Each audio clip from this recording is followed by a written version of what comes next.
Chapter 22. Moreover, the word of the Lord came unto me, saying, Now, thou son of man, wilt thou judge? Wilt thou judge the bloody city? Yea, thou shalt show her all her abominations. Then say thou, Thus saith the Lord God, The city sheddeth blood in the midst of it, that her time may come, and maketh idols against herself to defile herself. Thou art become guilty in thy blood that thou hast shed, and hast defiled thyself in thine idols which thou hast made, and thou hast caused thy days to draw near, and art come even unto thy years. Therefore have I made thee a reproach unto the heathen, and a mocking to all countries. Those that be near and those that be far from thee shall mock thee, which art infamous and much vexed. Behold, the princes of Israel every one were in thee to their power to shed blood. In thee have they set light by father and mother. In the midst of thee have they dealt by oppression with the stranger. In thee have they vexed the fatherless and the widow. Thou hast despised mine holy things, and hast profaned my Sabbath. In thee are men that carry tales to shed blood, and in thee they eat upon the mountains. In the midst of thee they commit lewdness. In thee have they discovered their father's nakedness.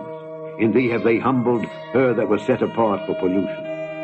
And one hath committed abomination with his neighbor's wife, and another hath lewdly defiled his daughter-in-law, and another in thee hath humbled his sister, his father's daughter. In thee have they taken gifts to shed blood.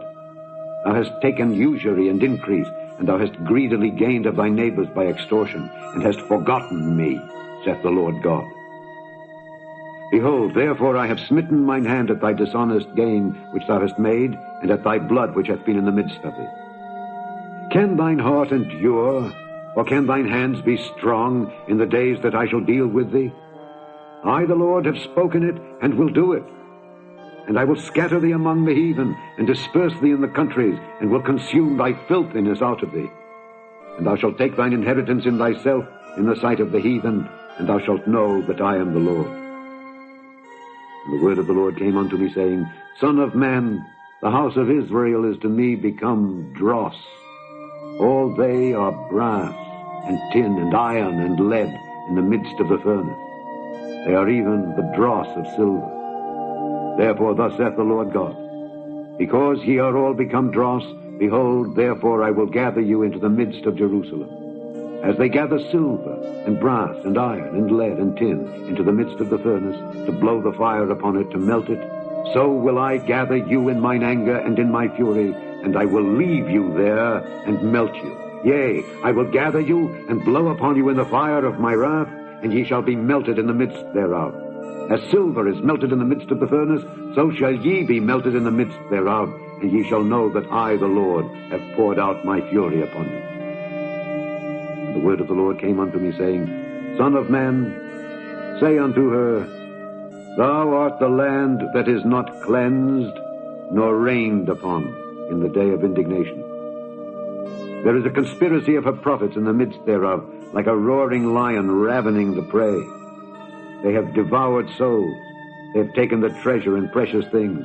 They have made her many widows in the midst thereof. Her priests have violated my law, and have profaned mine holy things. They have put no difference between the holy and profane, neither have they showed difference between the unclean and the clean, and have hid their eyes from my Sabbaths, and I am profaned among them. Her princes in the midst thereof are like wolves ravening the prey, to shed blood and to destroy souls, to get dishonest gain. And her prophets have daubed them with untempered mortar, seeing vanity and divining lies unto them, saying, Thus saith the Lord God. And the Lord hath not spoken. The people of the land have used oppression and exercised robbery, and have vexed the poor and needy. Yea, they have oppressed the stranger wrongfully. And I sought for a man among them that should make up the hedge and stand in the gap before me for the land, that I should not destroy it. But I found none. Therefore have I poured out mine indignation upon them. I have consumed them with the fire of my wrath. Their own way have I recompensed upon their heads, saith the Lord God.